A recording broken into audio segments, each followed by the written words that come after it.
Awards talk is all Suns fans seem to be able to talk about right now. I'll tell you why one award sticks out more than any other in terms of the Suns earning the respect and reasonably getting the respect that we all think they deserve. Coming up on today's episode of Locked On Suns.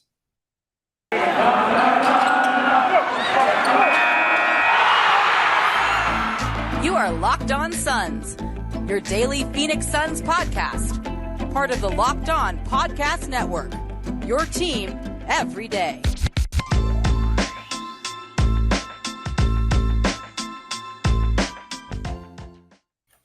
We are back. This is Locked On Phoenix Suns.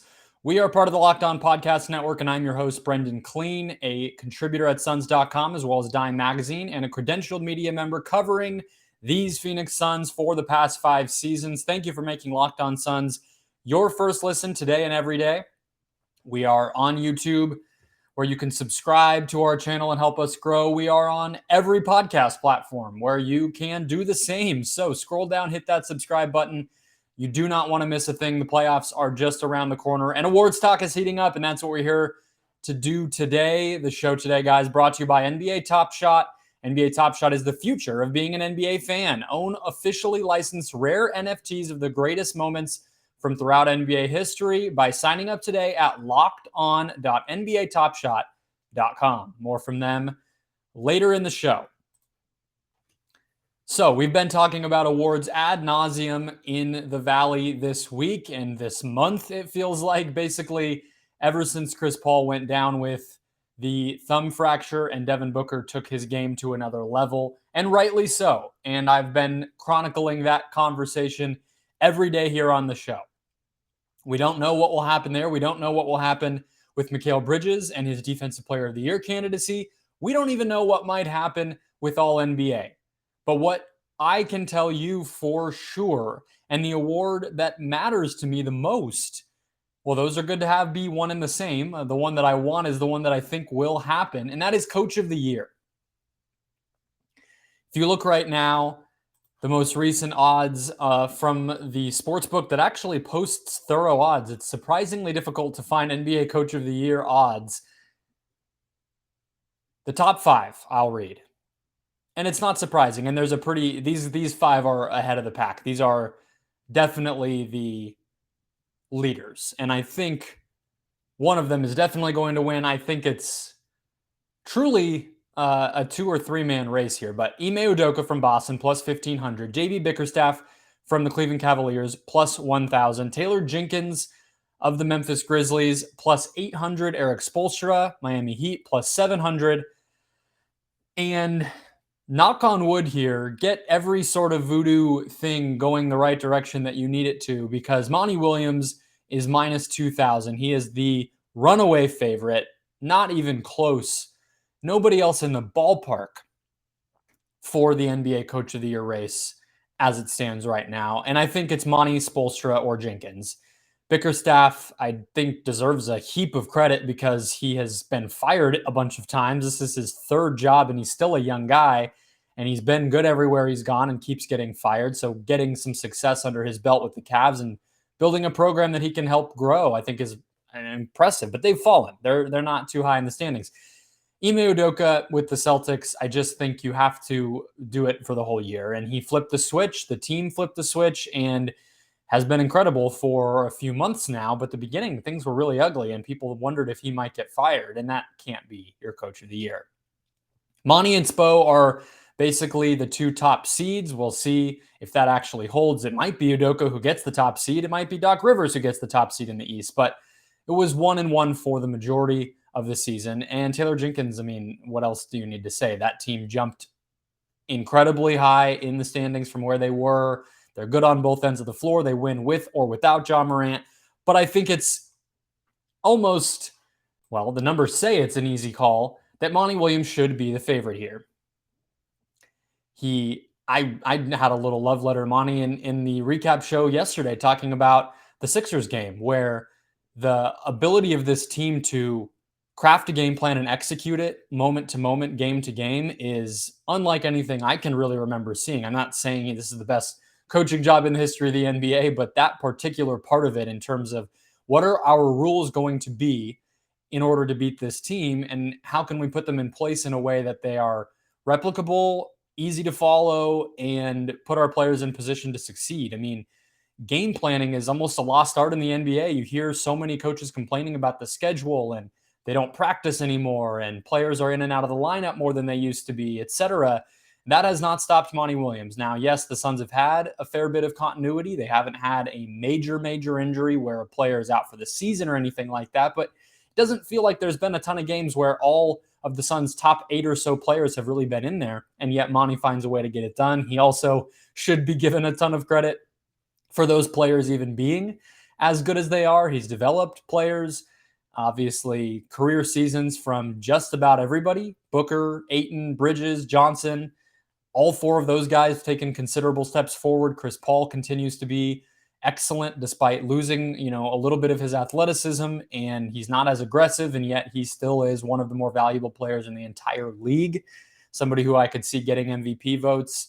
And just weathering the storm of this season, I do think matters a good deal as well. The Robert Sarver thing, the investigation looming over all of this for some ghastly accusations. We have DeAndre Ayton in the contract extension that wasn't, right? All of these things make Monty's performance this year one of the most remarkable things of this entire Suns season, and the thing that I think deserves to be rewarded above all else, because if you're going to pick nits in MVP candidacies for Devin Booker or Defensive Player of the Year for Bridges, MVP for Paul, all NBA first team for Booker or for Paul, all of these holes that get poked in those guys' arguments tend to come back to, well, they are set up to succeed so much because of the depth, which we don't even need to get into Executive of the Year. I don't think guys usually win that twice in a row, so I probably will say that James Jones will not be the one to get it. I don't know if he should. They didn't really do a whole ton in the summer. They ran it back mostly, but that's one part. The team is so deep, the team is so talented, and so versatile that these players should be knocked, so the argument goes, in the individual awards races. And the other part is that they are so well coached, they are such a well-oiled machine that, let's say, what Booker does in terms of degree of difficulty, in terms of the level of responsibility that he's tasked with, all of that stuff doesn't hold up to the Jokic's and the Embiids of the world. Well, if that's the case, then at some point you have to turn around and say, well, who gets the credit? If this is this fairy tale incredible season, somebody has to get the credit. And that's why I come back to Monty Williams. Seems like awards voters are leaning that way as well. At least the odds books seem to believe they will. And we obviously know last year was a crime. Tom Thibodeau, the vindication of Monty being the rightful 2021 NBA Coach of the Year is already here in very plain, easy terms. We know Monty's award should have come last year, and I think that plays a part here too. The NBA voters will not screw that up 2 times. The Suns and Monty himself have given them no chance but to put that respect back where it rightly goes. Tom Thibodeau, by the way, not even in the list. He's not even posted. Plus 100,000 is as far as this thing goes. Nate McMillan has odds to be the Coach of the Year, and the Hawks have been horrible compared to what they were last year, and yet Thibodeau can't even crack that list. So that should tell you all you need to know, and I think voters will get it right. Here is the final part of why that matters, why I think it's such a lock, because this Suns team has been compared over and over by me and by other people to the 2013-2014 San Antonio Spurs. That year, you did not see much in the way of individual awards for Spurs players, but what you did see was Greg Popovich winning NBA Coach of the Year. I'll break down the eerie similarities between that team's awards recognition and this one. But first, guys, today's show is brought to you by NBA Top Shot, the newest sponsor here, and my favorite way to get in on NBA fandom. NBA Top Shot is the officially licensed NFT of the NBA. You can connect with a passionate community of NBA fans across the globe with NBA Top Shot and build your collection with your favorite moments from this season as well as throughout NBA history. NBA Top Shot is the future of what being an NBA fan looks like. It's part trading card, part stock market, part fantasy sports, all with a built-in loyalty program on top of it. NBA Top Shot has evolved trading cards and made it easier to buy, sell, and trade by removing the hassle of grading, shoe boxes, or binders and their 24/7 peer-to-peer marketplace lets you scroll through all of your favorite players and teams, find the moment you've been looking for, and buy it in a couple of clicks.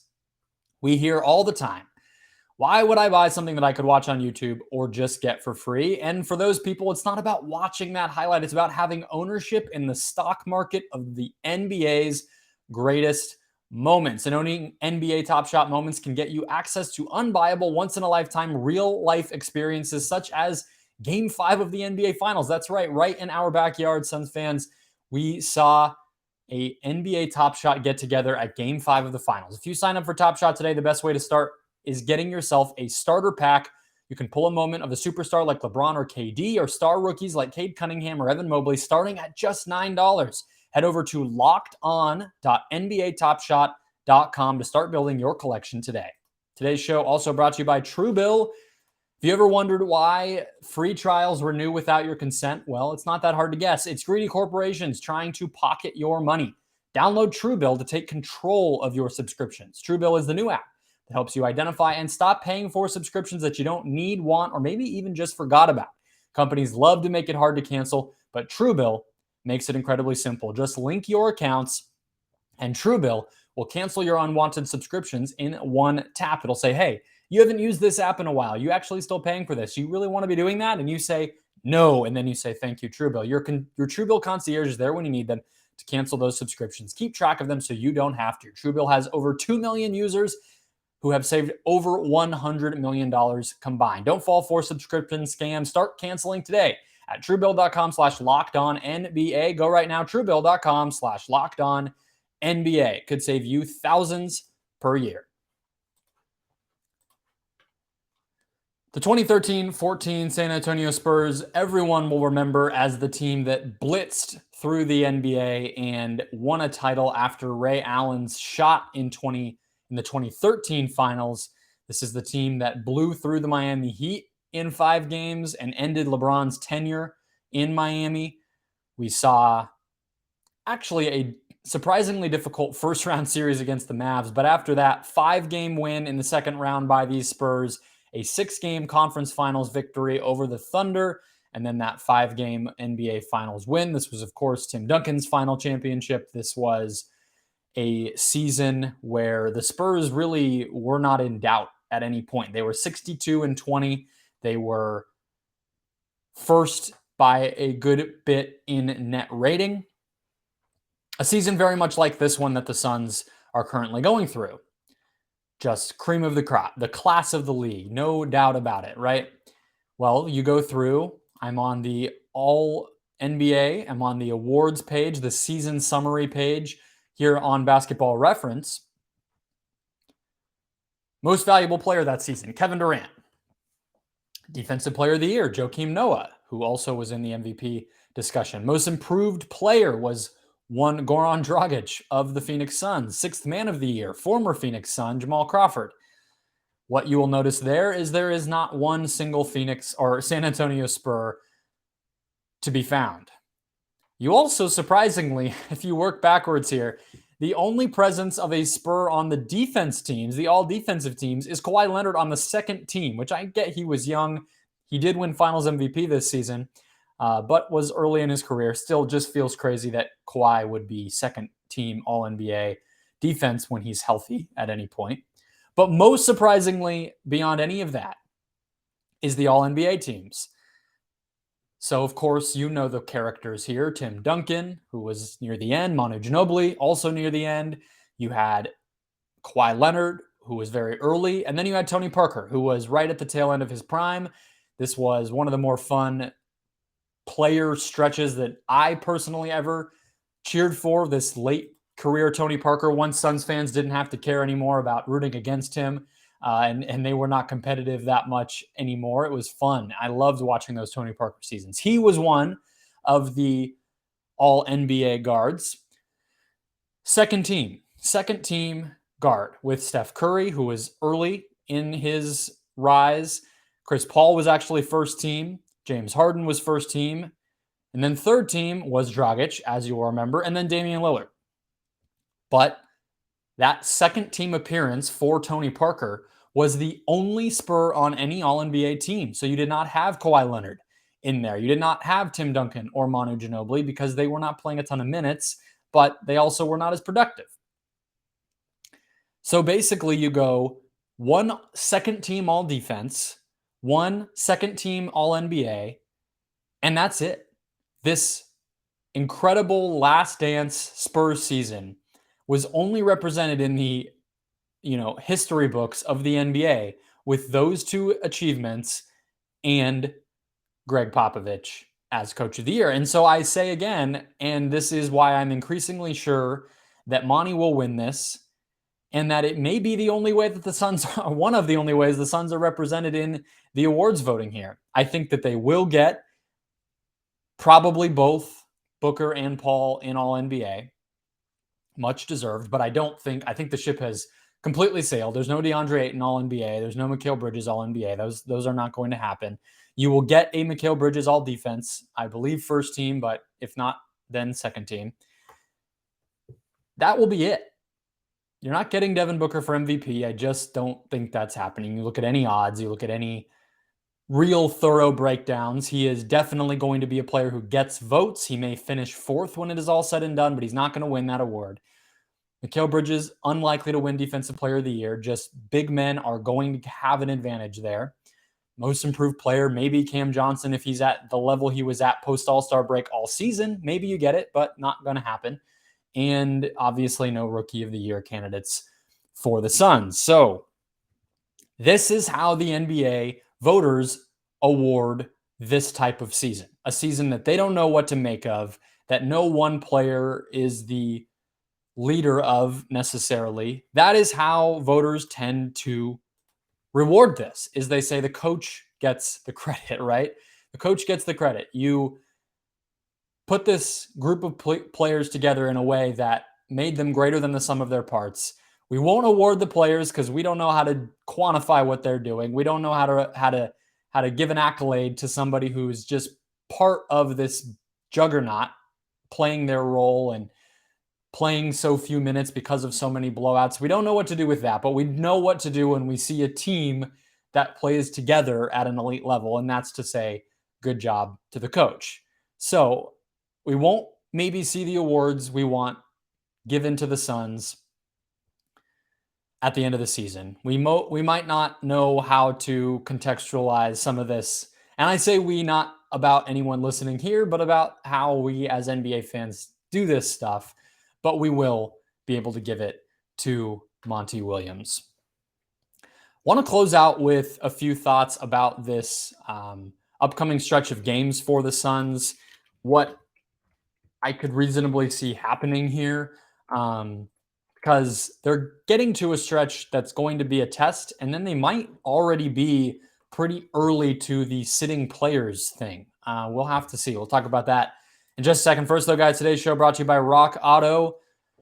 With so many makes and models out there, it's pretty difficult, if not impossible, to walk into your local chain auto parts store to get everything that you need. So why endure pointless questioning, frustrate yourself while the person behind the computer orders the parts online and gets it delivered to the warehouse? Then you have to go pick it up and you might have to pay for shipping. No, skip all those steps. Go straight to the source, rockauto.com, where you can save time and money. Rock Auto is a family business. They've been serving do-it-yourselfers online for over 20 years. They keep prices reliably low. They're not going to nickel and dime you based on the fact that you're not ordering in bulk or that you're not a licensed this or a licensed technician that. You're going to get the same price as everybody else, and it's going to be low, and it's going to be simple. All you have to do is type in the car that you have, scroll down to the part that you need, click purchase, and it's at your door within days. So go to rockauto.com right now, see all the parts available for your car or truck, and write Locked On in their How Did You Hear About Us box so they know we sent you. Amazing selection, reliably low prices, and all the parts your car will ever need. rockauto.com. Closing out the show, looking ahead in the Suns' schedule. I will not continue on the awards talk thing too much because, look, the bottom line is, the part that I maybe didn't emphasize enough there is that the Spurs got the title. That was what that season was about. And I think the other similarity there aside from the team aspect of it and the coach getting awarded, is that that Spurs season was so driven by a thirst to get revenge, basically. And it just so happened that it ended up being the Heat again. But that season was all about getting what they couldn't get done. They lost to the Ray Allen shot and LeBron game 7 and didn't get a title, but they did it the next season. And I don't think anybody cared about the awards. It's not to say Booker doesn't care, Bridges doesn't care, Paul doesn't care about getting an award this season, but I think that's what this team is all about as well. And I think you guys would agree. So with that in mind, we do have a long way to go before we're talking about a title or anything close to that. And in the meantime, we also have a few more interesting regular season games. Wednesday, of course, is the Warriors in Golden State, in Oakland, or in San Francisco, rather, now. Of course, big game. No Steph, but you want to win that one. You want to win it because it's going to be win number 62, tying the record. You want to win it because it's another benchmark game. Yeah, there's no Steph, but that team needs to know that you can beat them. Like, that's a message game. It doesn't matter. We're going to have our foot on the gas. I don't care if Steph is playing. We're going to serve you up a reminder that you're going to lose to us in the playoffs, right? That's the kind of thing you want to use that game to say. Friday is Memphis, at Memphis. And that one is similar. I mean, it might not have Ja Morant. I actually think it's probably safe to say it won't have any Ja Morant. But this team has really had the Suns' number for both of the past 2 seasons. They have been a team where when so few other groups around the league have any chance of beating the Suns, 1 seeds, playoff teams, anybody, somehow the Grizzlies have stolen a few from them in really competitive games. So I don't think you can expect anything less than a competitive night. And that's obviously huge because that's also the night when you could clinch the win record for the franchise. I think that one is actually when you want to root for it to happen, because let's say they drop one of the Warriors or the Grizzlies and they win the other one, then you're setting yourself up to set the record in Oklahoma City on Sunday evening, really. It'll be 4:00 Arizona time. Doesn't matter where. It would be so satisfying to have it happen against the Lakers at home on April 5th, but I really just don't see the Suns losing 2 out of the 3 of Warriors, Grizzlies, Thunder, considering that Thunder game is just such an easy win. My guess is, honestly, that they beat Golden State and Memphis in a row here, extend the winning streak to 10, and get that record on Friday night, on April Fool's Day, in Memphis. That's my guess. So what that ends up being is you have at Thunder, which is a perfect game to start resting your players. You also have a game, the finale, at home on Sunday, April 10th against the Kings. That would be an easy game. You might even still win it without your best players. But then you also in here have a home game against the Lakers and then road games against the Clippers, which could be your first round opponent, and then the Jazz on the road as well, which is a, benchmark type of game. It could be your second round opponent. We also obviously know that the Suns hate to not be competitive. They're not the type of team that takes opportunities to roll over or give people an out. At the same time, I'm going back and forth here. Obviously, you have the Chris Paul injury rehab situation. I don't know the status of that injury. I don't know if it's something that can be damaged again or if he's good to go. I truly don't know the answer to that. I don't know if anybody really outside of that building could say one way or the other. But if there's a reason to keep him out and that might help heal it or keep it in a good condition, well, maybe you want to do that. So I guess I'm saying I don't know, but there's too many competitive opportunities here for a full-scale benching players. I don't think we will see that.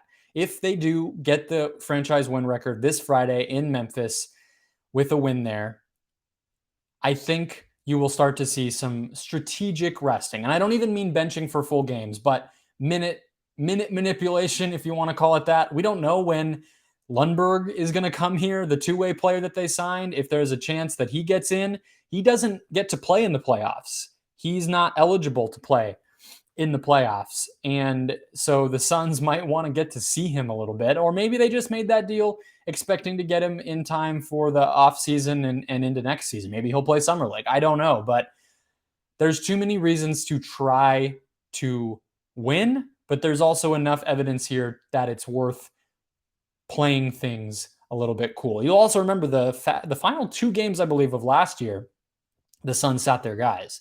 So they're not immune to it. Depends on how much that Jazz game matters. Do you want to have some tape against the Jazz? You did just lose to them on the 27th of February without Chris Paul. Do you want to see what it looks like at full strength? Does that matter? Does it matter against the Clippers? What if Paul George looks like he's coming back? What if it's an opportunity to go head-to-head against the Paul George Clippers and see what that feels like?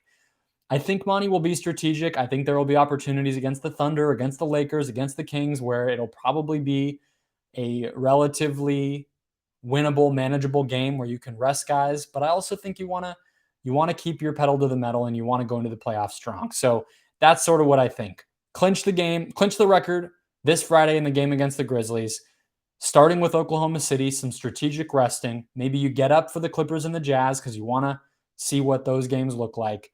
And then that Kings game at home on the 10th. I mean, it sucks that it's at home. It sucks that fans are not going to get the best show that they can. But I wouldn't be surprised if the B team, for a lot of Elfrid Payton, a lot of Ish Wainwright, a lot of maybe, I don't know, Bismack Biyombo. That'll be that type of thing. And then the weekend after, guys, we are right here, playoff time, and an opportunity to get those Spurs comparisons even more close to reality with another chase for a repeat in the finals. So told you guys to knock on wood a while ago. We don't need to do it again, but that's that. Enjoy your Tuesday, everybody. I will be back with you tomorrow, potentially with Aaron Edwards. I'm not sure when we will get his visit in here. I'll probably have some deeper thoughts on the Warriors game, the Warriors matchup, how the injury situation is affecting that team. We'll get to all of that throughout the week. Thanks for making Locked On Suns your first listen. Now go make Locked On NBA your second listen to get caught up on everything you missed around the league on Monday night.